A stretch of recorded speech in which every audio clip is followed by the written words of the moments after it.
जों जाय बिसायख'थिनि थाखाय खामानि मावदिंगासिनो दङ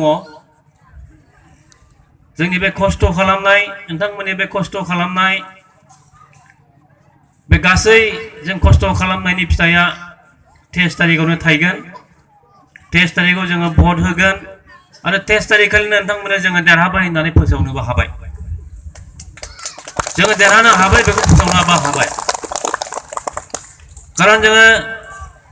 23 तारिखआवसो जोङो भटखौ होनो मोनगोन नाथाय जाय गोजान गोजान दिल्ली बम्बे गोजान गोजान जायगायाव साख्रि मावनाय सोरबा पुलिस मिलिटारि मावहैनाय बे बिथांमोना दाखालि 12 तारिखनिफ्रायनो भटखौ होगासिनो दङ जायखौ जोङो पोस्टेल बेलट होननानै बुङो दिनैसिम 21-22,000 जनसो साख्रियाल बाहेरायाव थाग्राफोरा भट होखांबाय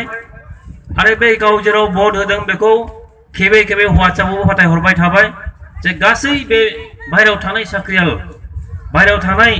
खामानि मावहैनाय मानसिफोरा दिनै जे गावसोर ट्रेक्टरनि छबियाव भट होदों बेखौ फोरमायहरबाय बे हिसाबै बे भटआ अलरेडि जोंनाव हाबजोबखाबाय आरो दा आरो जों देरहागोन नैबे खारनाव जोंहा थांनाय 2014 इलेक्शनावनो प्राय 3 लाख भटआ जोंना दंखायोमोन 2,87,000 माने 3 लाख फ्राम जाहैबाय नङा होमबा दा बै 3 लाख भटआ जोंना गांसेबो गुगायाखै बरंस दिनैनि दिनाव बर'नि जेसेबां माने गुबुन गुबुन राजनीतिक हान्जा दङ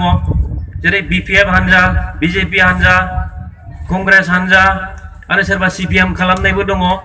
बे बिथांमोनहाबो दिनैहाय नैबे एबारनि इलेक्शननि खामानिया जाहाथे एकदम जाफुंसारथारो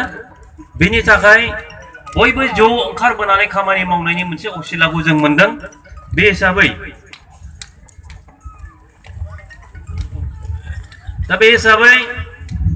जोंनि जायनाखि 3 लाख थाखानाय भट बेजों लोगोसे 50,000 बर'नि भटआ फैदेरोब्ला 3.5 लाख भटआ जोंनि आखायाव दंखासै आरो बेजों लोगोसेनो जोंनि ओनसोलाव थानाय गरखालि बिथांमोन आदिबासि बिथांमोनाबो दिनै बिथांमोननि जातीय संगठननि जेसेबां कर्मिफोर दङ दैदेनगिरिफोर दङ बे बिथांमोनाबो जयैनो लोगोसेयै जोंबो बे ओनसोलावनो थायो हिसाबै आरो हाग्रामानि जेनेखि अन्याय अत्याचार खालामबोनाय थगायनानै जाबोनाय बेफोर गासैबो जिनिसा दिनै बिथांमोननावबो गोसोआव दंजोबसै बे खारनाव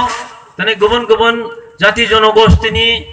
जातीय संगठनफोरा जेरैहाय जोंजों ज' रायज्लायनानै खामानि मावनो ओंखारदों थिग बेबादिनो बिथांमोननि रायजो राजाफ्राबो दिनैहाय जोंनि जायनाखि बिजाथि UG ब्रह्मनि थाखाय भट होनो बिथांमोना दावगाबोदों आरो बयनिख्रुइबो बांसिन जनसंख्या थानाय बयनिख्रुइबो बांसिन भटार थानाय मुस्लिम बे मुसलमान भाई बिथांमोनहाबो दिनैहाय बदरुद्दिन आजमला जोंनाव फैदों जे जायगायाव मुस्लिम एरिया बाय हाबदों आरो गासिबो जायगाफोरावहाय जायनाखि मुसलमान भटारफोर दङ बे मुस्लिम बिथांमोनहा दिनै UG ब्रह्मखौ समर्थन खालामनानै जेबादि लोब लोब ओंखारबोदों बेखौ नोंथांमोनाबो मेगनजों नुगासिनो दङ दिनै ससियेल मिडियानि जुग मबाइल खेवनानै नायब्लानो नोंथांमोना रोखा रोखा नुजोबो नोंथांमोना दलद जिरायनानै दिनै मेल मिटिंखौ खोनासंदों थिग नाथाय ओरैबादि जाबाय जेराव माने मेल मिटिं जायो बेवहाय ग्लोब ग्लोब माने ग्रुप ग्रुप मोसानानै रंजा बाजा माने बेबायदिनो मेल मिटिं खुंगासिनो दङ दिनै केन्डिडेट सफैनांगौ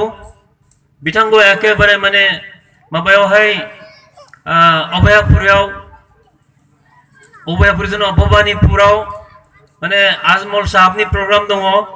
बेवहाय जोंनि क'क्राझार समस्तियाव गोग्लैनाय बेनि गासै माने मुसलमानफोरनि गेजेराव मुसलमान बिथांमोननि गेजेरावहाय बिथांमोनहा मिटिं खालामदों आरो बेवहाय UG ब्रह्म माने सारखौबो बेवहाय लेंहरनानै लोगोसे मिटिं खुंदों जाय खारनाव दिनै फैनाया लेट जादों फैगासिनो दङ दसे उनाव सफैसिगोन दा बे हिसाबै बिथांमोननि जनसंख्या जाहैबाय 3,78,000 बे 3,78,000 मुसलमानफोरनि गेजेरावहाय जोङो बांद्रायखौ आसा खालामाखै जोङो 2 लाख भटखौ बिथांमोना जासिदों खिन्थु जोंनो 1.5 लाख भट मानो जों देरहाथारबाय जों 3.5 लाख आरो 1.5 लाख 5 लाख थांखाबाय आरो गुबुन गुबुन बे गरखालि आदिबासि